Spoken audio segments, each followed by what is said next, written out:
Baik, perkenalkan nama saya Haris Malik dari Prodi Informatika. Pada saat ini saya akan menjelaskan dari uh, praktikum terakhir yang berupa 10 challenge. Nah, pada tugas pertama, uh, nah, pada tugas pertama ada fungsi utamanya berupa di awal eksekusi program C. Lalu ada dua variabel bertipe integer bilangan bulat dideklarasikan dan diinisiasi dengan panjang 5 dan lebar 4. Nah, pada variabel luas saya dideklarasikan tapi belum diberi nilai, maka memberi nilai berbebas. Nah, di situ ada dalam untuk mencari luas, maka saya perlu mengkalikan panjang kali lebar, lalu luas dihitung mengalikan panjang dan lebar yaitu 5 kali 4 yang berupa 20. Dapat kita lihat pada sesi compile uh, tugas satu.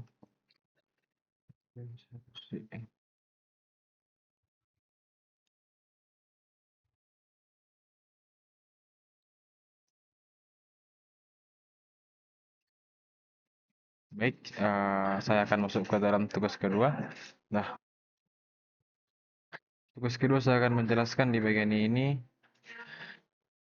Hmm, yang pertama itu ada include Studio H. Ini merupakan library yang kita butuhkan agar bisa menggunakan fungsi seperti printf dan scanf. Lalu ada integer main. Nah, integer main ini titik awal eksekusi program C. Program akan mulai dijalankan dari sini. Lalu ada integer angka, ada integer di different div 2. Nah, ini untuk menyimpan bilangan yang dimasukkan pengguna, baru yang div ini digunakan untuk mengecek apakah angka habis dibagi dua atau tidak. Jika tidak, maka akan tergolong ke dalam bilangan ganjil. Lalu ada uh, print masukkan bilangan. Nah, ini untuk meminta pengguna memasukkan bilangan. Lalu ada scanf, menerima input dari pengguna dan menyimpan ke variabel angka, lalu menunjukkan bahwa input diharapkan adalah bilangan bulat. Lalu ada, nah, kita masuk ke dalam sisi compiling.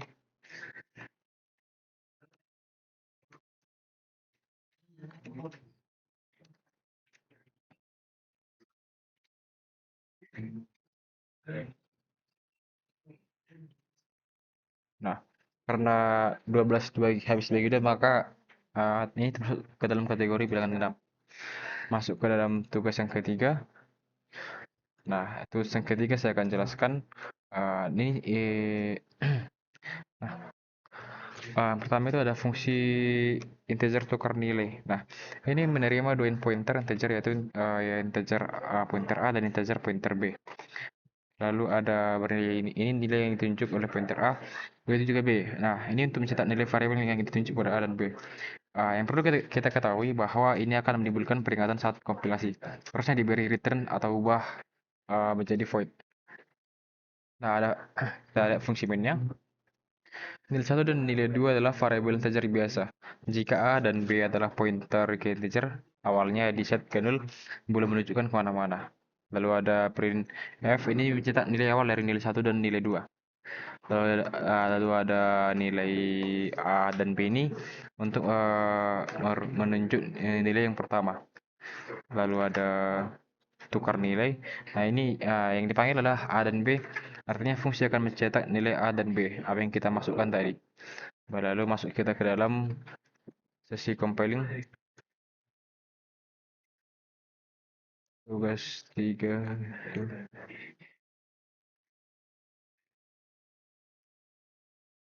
Tugas 3. Nah, kita lihat nilai A sebelum diubah adalah 3, nilai B sebelum diubah adalah 9. Nah, setelah diubah maka A menjadi 3, nilai B menjadi 3. Masuk ke dalam tugas keempat. Baik, saya akan menjelaskan pada tugas keempat. Nah, pada tugas keempat ini ada kita lihat ada baris ini adalah preprocessor direktif yang menyertakan header versi state H. Lalu ada integer main-nya seperti biasa, ada integer array, membuat array statik bernama array yang diberi 3 elemen yang berupa 4, 5, dan 7. Lalu ada integer pointer array pointernya ini untuk memungkinkan jarang ditemui dalam code. Lalu kita lihat ini untuk compound literal atau fitur dari sistem 9. Artinya untuk membuat array sementara, lalu kita melakukan menyimpan alamat awal array itu ke dalam pointer array. Nah, kita lihat ada loop berupa cetak isi dari array pointer yang berupa 457. Lalu ada kita lihat lagi. Nah, setelah itu kita masuk ke dalam sisi compiling.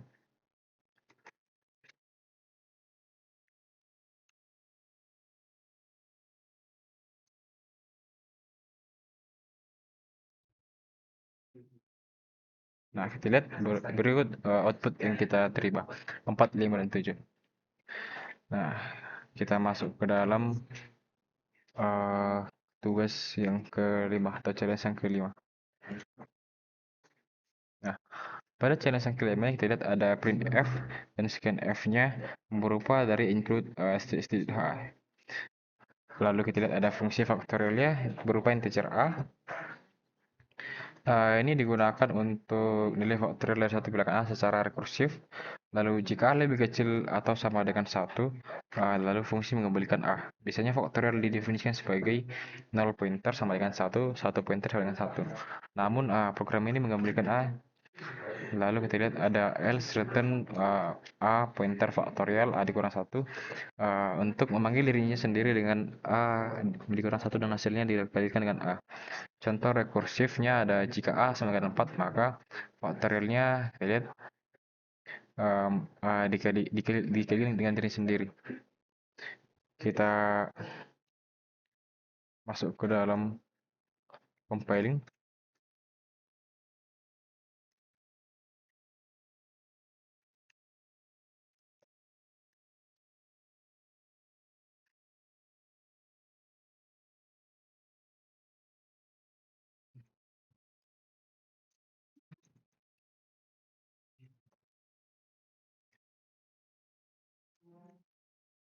Nah, kita lihat faktor dari 12 kita lihat angkanya sebagai berikut. Lalu kita masuk ke dalam tugas yang keenam.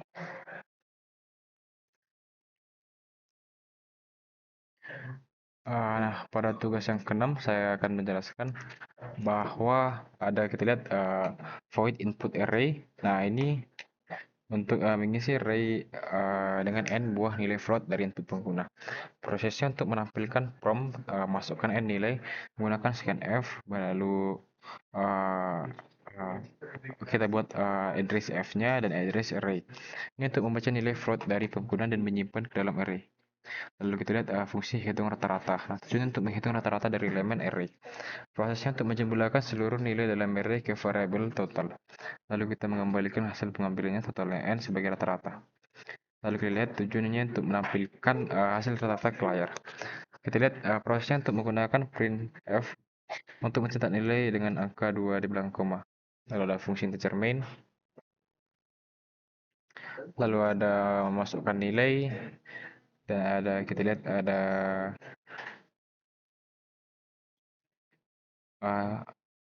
program menerima 3 nilai float dari pengguna. Lalu menghitung rata-ratanya dan mencetak hasilnya dengan 2 angka desimal. Lalu kita masuk ke dalam compiling.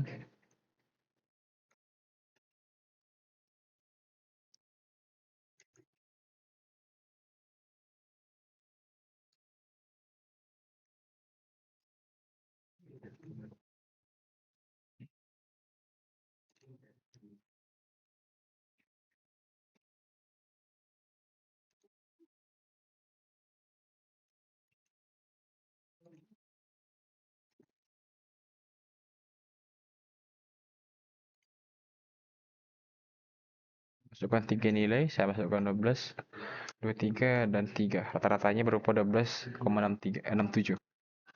Lalu masuk ke tugas yang ketujuh. Nah, pada tugas ketujuh ini dapat kita lihat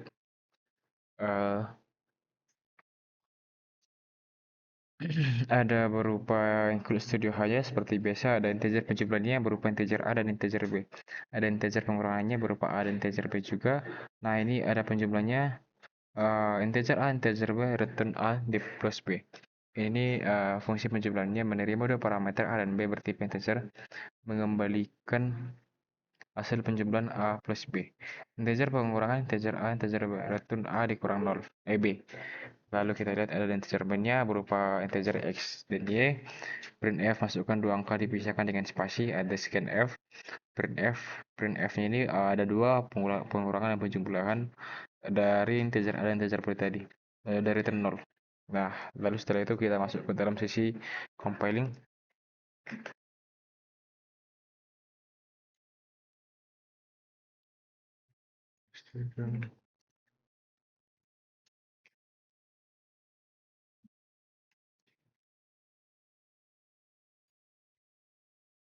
Masukkan dua angka.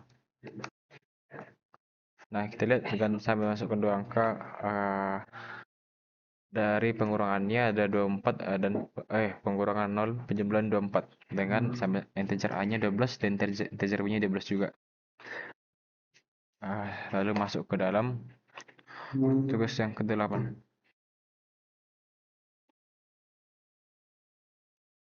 Nah, pada tugas yang ke-8 kita lihat ada ada preprocessor directive. Nah, ada include metah dan stith. Ini mengimpor library yang berisi fungsi matematika seperti akar kuadrat. Lalu kita lihat ada fungsi hitungnya berupa void hitung. X berupa nilai input yang dihitung. Pointer K ini integer tempat menyimpan hasil kuadrat dari X. Ada pointer A, pointer ke float, tempat penyimpanan hasil akar kuadrat dari X. Pointer K sama dengan X, pointer X menghitung kuadrat dari X dan menyimpan ke alat memori K. Lalu ada bagian 3 merupakan fungsi mainnya. Ini ada bagian deklarasi variabel, input, pemanggil fungsinya, outputnya. Nah, selanjutnya kita masuk ke dalam sesi compiling.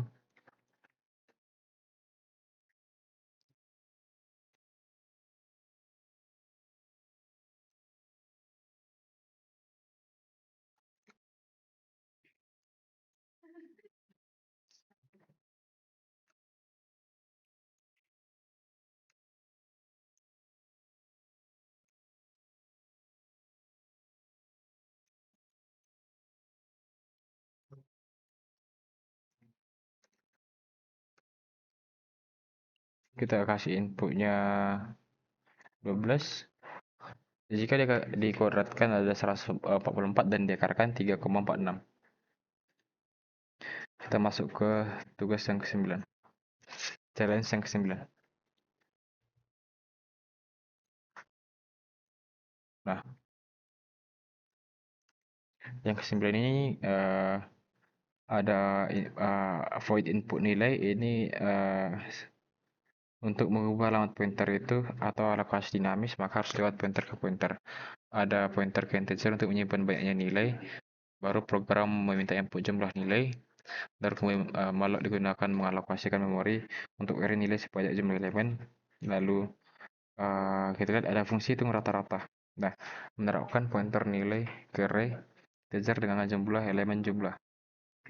Menghitung jumlah total seluruh nilai, lalu mengembalikan rata-rata berupa float. Lalu ada konversi huruf. Nah, ini konversi huruf ini kita lihat bahwa, nah, itu pengelompokan nilai yang kita dapat dari rata-rata nilai yang kita masukkan tadi. Contohnya, jika rata-ratanya ada 60, kategorinya D, 70 C, 80 B. Lalu ada for cetak nilai. Nah, ini fungsinya untuk mencetak rata-rata nilai dari input yang kita beri. Nah, setelah dicetak maka akan ada pengelompokan nilai. Lalu ada ini berupa uh, apa yang akan diprint selanjutnya seperti nilai huruf, rata-rata, jumlah nilai. Kita masuk dalam sesi compiling.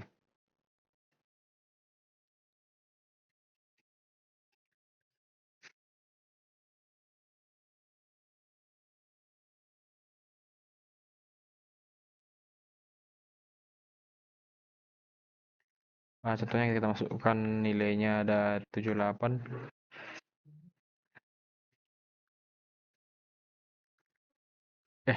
Maaf,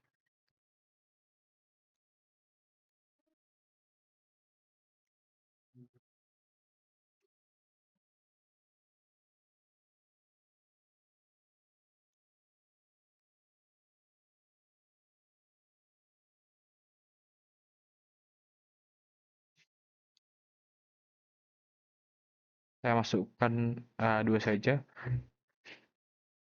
dengan nilai 80 dan 76. Maka akan masuk ke dalam kategori B berupa rata-ratanya 82. Lalu masuk ke dalam tugas 10.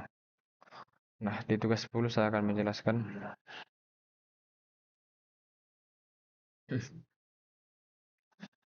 di tugas 10 itu saya akan menjelaskan bahwa ada header filesnya ini saya akan skip.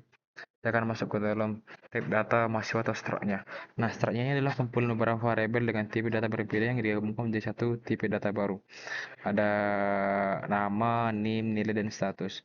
Nah, ada type def-nya ini untuk membuat list tipe nama sehingga cukup tulis mahasiswa saja untuk membuat variabel bertipe ini.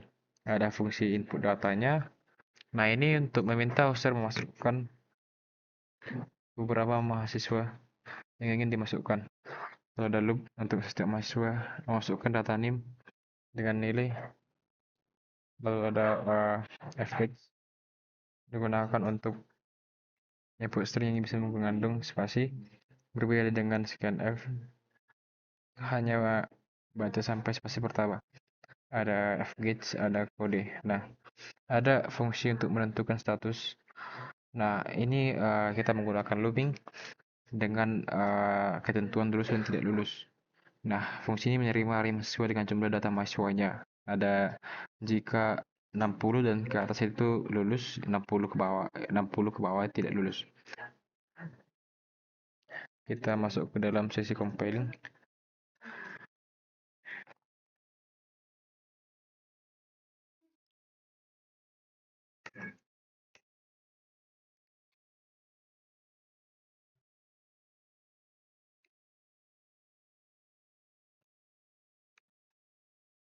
Jumlah mesinnya saya buat 3 saja. Saya baik. Sekian dari penjelasan saya dari praktikum terakhir yang berupa 10 tugas atau challenge. Terima kasih.